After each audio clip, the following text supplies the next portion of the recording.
नमस्कार, आप देख रहे हैं पीडीएस न्यूज़। मैं हूं पीसी सैनी। खंडेला तहसील का एक गांव है, ग्राम पंचायत कांवट, और कांवट के पास ही एक ढाणी है रामसर की, वहां पर हम मौजूद हैं। और एक दुखद घटना है यहाँ पर, आप तस्वीर में देख रहे हो। कनिष्क सैनी जो कि कजाकिस्तान गया था एमबीबीएस करने, लेकिन 16 तारीख को 16 तारीख की रात लगभग 2:30 बजे, यानी कि 17 तारीख जब बदल जाती है उस समय की बात है ये। उनके पेरेंट्स के पास एक कॉल आता है, और वो जो कॉल आता है वो कॉल सुनकर पूरे परिवार के छक्के छूट जाते हैं, पैरों के नीचे से ज़मीन खिसक जाती है। आज हम उन्हीं की जो बैठक चल रही है उसी में मौजूद हैं, और काफ़ी लोग यहाँ पर मौजूद हैं। एक बार आप दिखा दें ये तस्वीरें। कनिष्क सैनी के घर पर हम मौजूद हैं। यहाँ उनके पापा हैं, उनके ताऊ जी हैं, और भी उनकी इस दुखद घड़ी में उनका दुख बांटने के लिए आए हुए क्षेत्र के लोग भी हैं।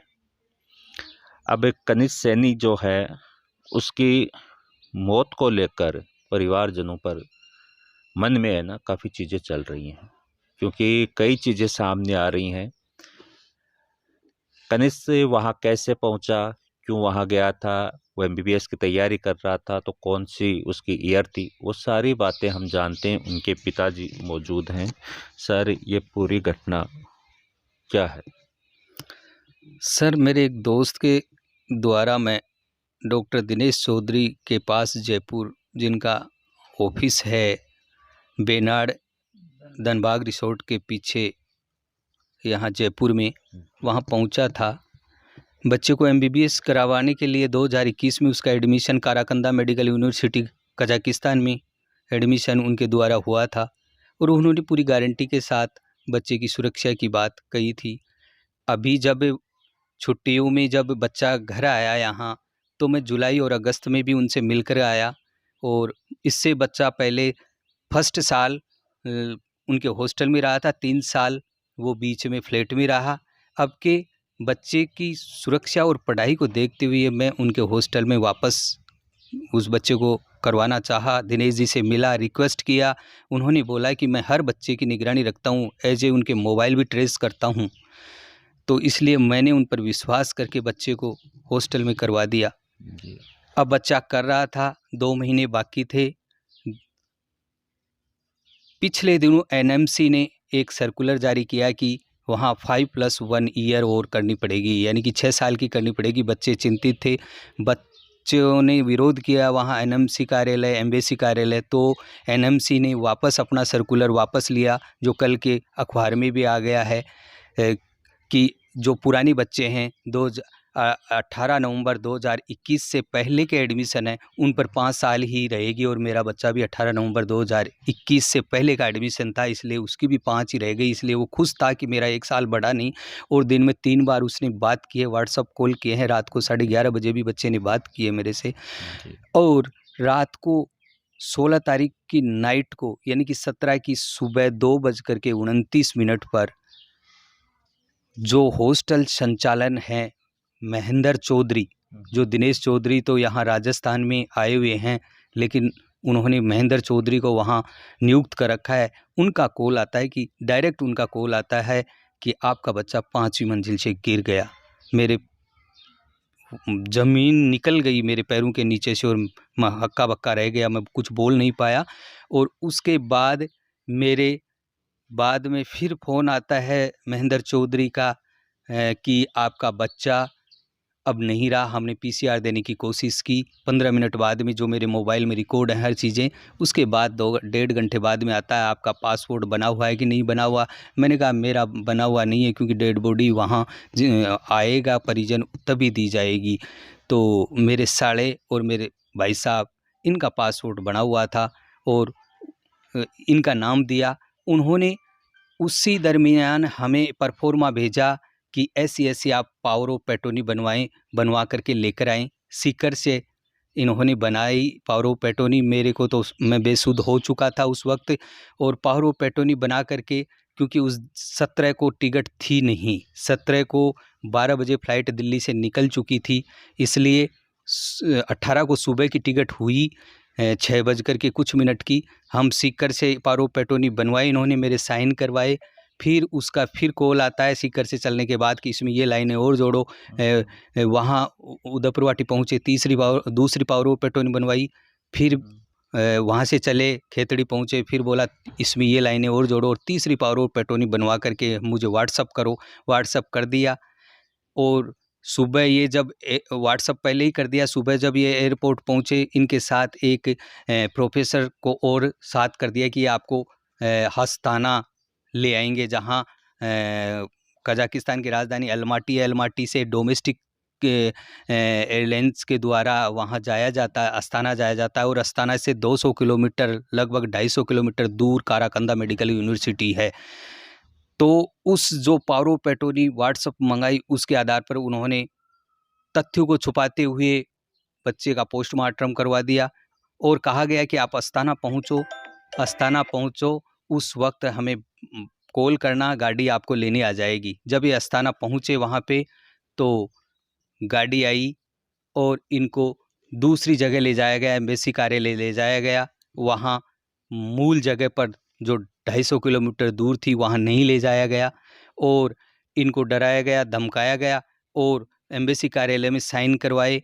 और साइन करवा करके कि, और ये मेरे पास रिकॉर्ड है उनके सारे, व्हाट्सअप जो वॉइस के कहा है कि इतने पैसे आप ये कोई प्राइवेट एजेंसी के द्वारा बॉडी जाएगी, इतने तो यहाँ जमा करवाए। 2,70,000 रुपये टिकट के लग गए और वहाँ के 15 लाख टेंगे, यानी कि लगभग 4 लाख रुपए उस के जमा करवाए डेड बॉडी के। इनको ये भी नहीं बताया, इनको तो छुपा लिया गया कि आपको नहीं ले जाया जा रहा, वहाँ मेन जगह नहीं ले जाया गया कि आप तो पहले ये कार्रवाई कीजिए, ये साइन कीजिए। ये वहाँ की भाषा नहीं जानते, इंग्लिश भी ये जानते नहीं हैं। और इनको तो ये जब पहुँचे कि एम्बेसी कार्यालय है और साइन करने थे, तो साइन इन्होंने कर दिए। इनको डराया गया, धमकाया गया, तथ्य छुपाए गए और फिर कहा गया 15 दिन ही बॉडी नहीं पहुँचेगी। जो मेरे पास उनकी आवाज़, सब रिकॉर्ड हैं, सब चीज़ें हैं। तो इनको फिर कहा गया कि अब आप चलिए एयरपोर्ट पर, बॉडी अपने आप वहाँ कार्गो के द्वारा पहुँचेगी, और इनको भेज दिया गया। और जब बॉडी यहाँ पहुँची, लोगों ने देखा, उसके केवल एक चोट का निशान था। आप बताइए कि 5 मंजिल से बच्चा गिरने के कारण बॉडी क्या सेफ रह सकती है? और बीच में गिरे हुए की दिखाते हैं, न बच्चे का लैपटॉप दिया, न बच्चे का मोबाइल दिया, न बच्चे का टैबलेट दिया। कहा गया कि वो तो रूम ही बंद, पुलिस के द्वारा बंद कर दिया गया, पुलिस की कस्टडी में है। और जो उसके रूम के बच्चे या हॉस्टल के बच्चे हैं, उनसे बात नहीं होने दी जा रही, कोई कॉल नहीं उठा रहा। इसलिए ये मैं न्याय चाहता हूँ, मैं ये कहना चाहता हूँ। आप स्ट्रॉन्ग होइए। समझ सकते हैं आपका दर्द कि एक पिता के लिए बहुत बड़ा ये दर्द होता है जब उनकी आंखों के सामने उनका जवान बेटा दुनिया से जाता है। तो क्योंकि अपनी संस्कृति ये कहती है कि बेटे के कंधों पे पिता जाते हैं, लेकिन ये घड़ी ऐसी है, हम आपका दर्द समझ सकते हैं। अभी लेकिन उससे पहले हम बात करते हैं कि जो कनिष्क है उसके ताऊ जी जो बॉडी लाने के लिए, एकमात्र बच्चा है मेरे जी इकलौते बेटे थे आपके। झूठे एलिगेशन लगाए गए, झूठे एलिगेशन लगा करके और प्रेस नोट वहाँ से जारी किया गया और बदनाम करने की कोशिश की गई। जब वो सच थे तो वहाँ ले जाते, वहाँ बुलाया किस लिए था? एक दिन और लग जाता बॉडी को, सारी चीज़ें दिखाते। वहाँ क्या फुटेज नहीं है? वहाँ क्या कैमरे नहीं लगे हुए? इतने इतने बच्चे सब कुछ रहते हैं, वो दिखाते, सब कुछ करते, लेकिन तथ्य को छुपाया गया। ये बड़ी ही मेरे साथ विश्वासघात हुआ है। आज तक दिनेश चौधरी जी का मेरे पास कोई कॉल नहीं आया है, जबकि मैंने तो उनको भगवान मान के उन्हीं के पास भेजा था। और भी बहुत हैं विदेश कजाकिस्तान में करवाने वाले MBBS, लेकिन भगवान माना था। लेकिन मेरे साथ मेरा एकमात्र इकलौता बेटा था जो इस दुनिया में नहीं है। आगे चर्चा करते हैं। जो डेड बॉडी लाने के लिए कनिष्क के ताऊ जी गए थे वो मौजूद हैं, उनसे बात करते हैं कि उस समय जब वो वहाँ पे गए तो क्या स्थिति थी। सर, आप वहाँ डेड बॉडी लाने के लिए गए थे, तो क्या पूरा घटनाक्रम क्या रहा आपका? मेरा भाई का सुबह फ़ोन आया कि भैया ऐसे अपने है ना कनिष्क के साथ कोई बात हो गई, आप मेरे पास आ जाओ। हम वहाँ सीकर गए तो हम कुछ नहीं जानते थे, हम गांव के रहने वाले हैं और हमें इतना नॉलेज नहीं था कि कजाकिस्तान कहाँ है। हमने उसी दिनेश चौधरी का कोई जो नियुक्त कोई आदमी है महेंद्र चौधरी, उससे बात करने की कोशिश की तो उसने बताया कि आप अपना पासपोर्ट लाओ, ऐसे टिकट बना के आप दिल्ली पहुंचो। तो हम वहां से चले, तब हमने पता किया कि फ़्लाइट कब है, तो उन्होंने हमें ये बताया कि आज 17 तारीख की तो फ़्लाइटें निकल गई, 18 तारीख को सुबह 6 बजे है, आप दिल्ली 3 नंबर टर्मिनल पे पहुंच जाओ।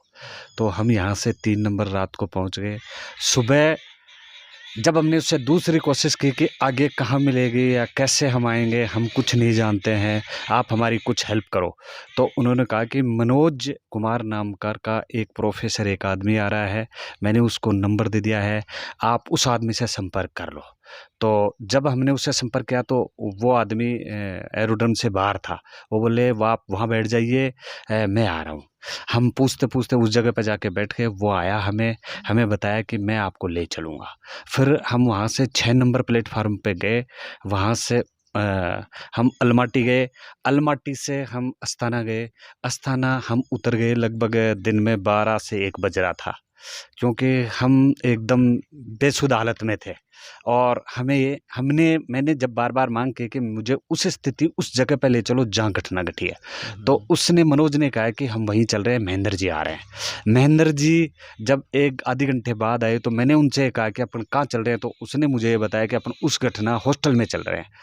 अब वहाँ जा कर के हम तो कुछ जानते नहीं थे, और दूसरे लोगों की भाषा वो कौन सी थी हम समझ नहीं पा रहे थे। हम तो 2 ही आदमियों से बात कर रहे थे, वो जो हमारी बात समझ रहे थे। हम वहाँ ले जा कर के हमें एक बिल्डिंग में बिठा दिया गया, और उस मनोज ने मुझे ये कहा कि यही वो बिल्डिंग है, इसी बिल्डिंग में घटना घटी है। तब मैंने कहा कि वो कमरे दिखाओ, वो जगह दिखाओ मेरे को, बात क्या है, किसी से बात कराओ मेरी।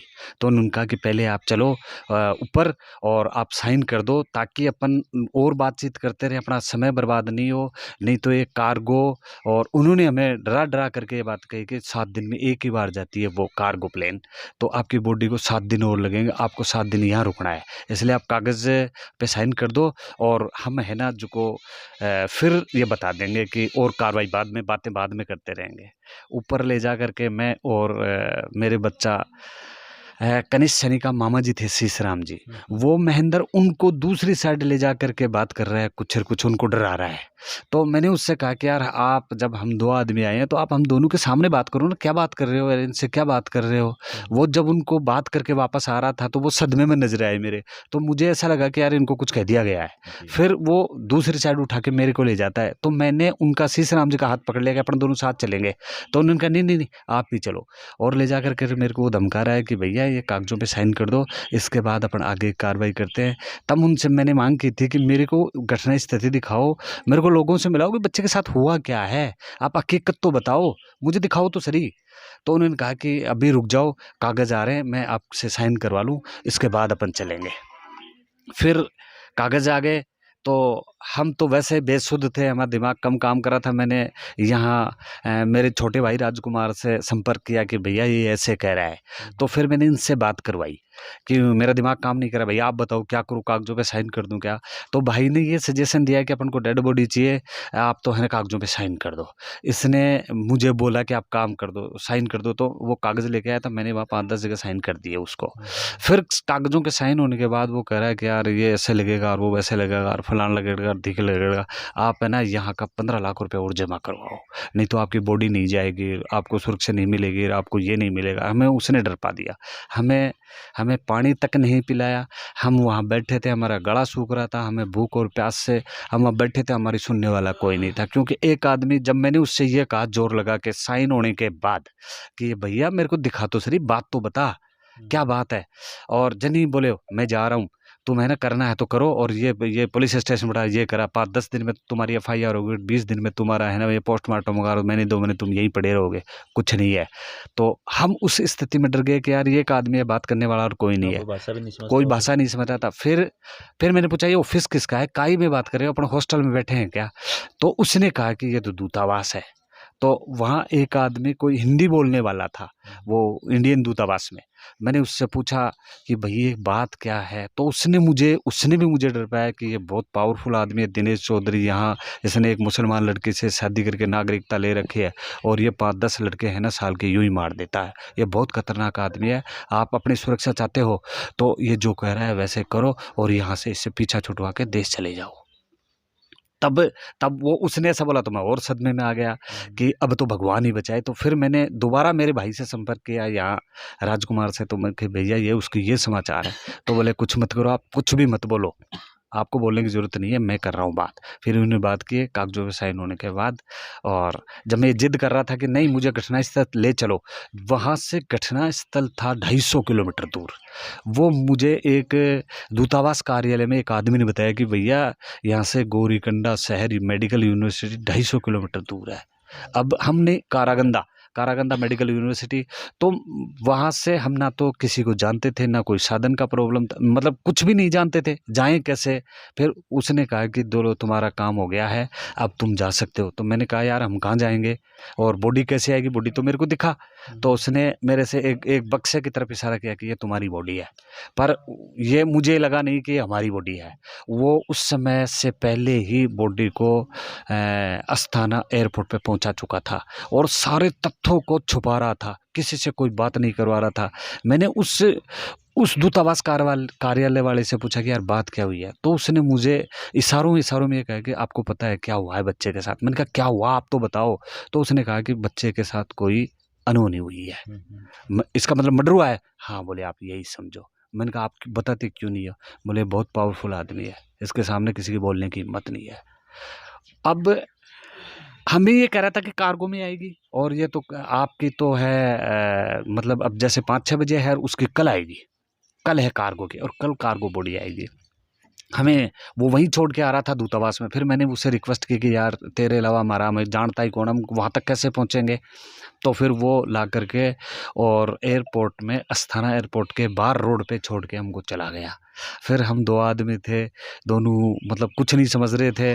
वो मोबाइल में ट्रांसलेशन करके किसी से बात कर रहा था, तो उसने कहा यही एयरपोर्ट है, यहाँ चले जाओ। फिर हमें वो नहीं मिला जहाँ से हमारी प्लेन लगती थी। हम 2-3 घंटे तक हम वहाँ घूमते रहे, बर्बाद होते रहे, और हमने वहाँ कुछ खाने पीने की कोशिश की, तो हमारे पास इंडियन मनी थी वहाँ का, वो भी नहीं था, हमें वो भी नहीं मिला।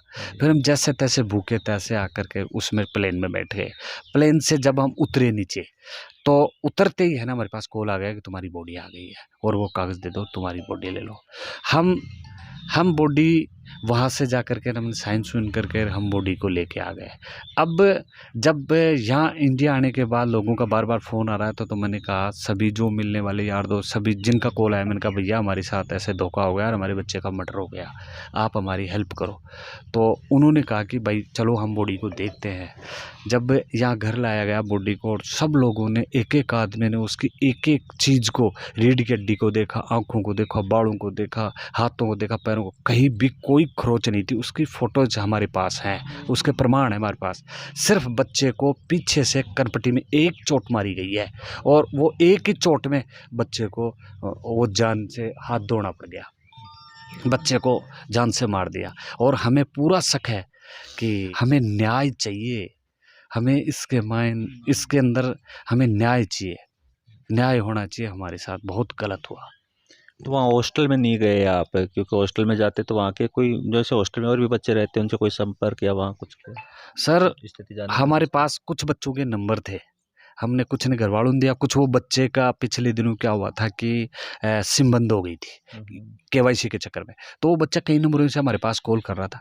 हम उस दिन से लेकर के 17 तारीख सुबह से लेकर के आज अब तक भी हम 20-30 नंबरों पे हमें कॉल करते हैं, या तो वो फ़ोन नहीं उठाते। 1-2 बच्चों ने फ़ोन उठाया भी नई नंबर दे के, तो वो ये कहते हैं इस मैटर में हम कोई बात नहीं करेंगे, और ये कह करके फ़ोन काट देते हैं। इसके बाद हमारा नंबर ब्लैक लिस्ट में डाल देते हैं, मिलता ही नहीं। हमें किसी से मिलने नहीं दिया, हमें मुख्य जगह भी नहीं जाने दिया, हमें बाहर से डरा धमका करके और हमसे पैसा ले करके उसने वहाँ से वहाँ की वहीं हमें छोड़ के चला गया एरोड्रम पे ही हमको।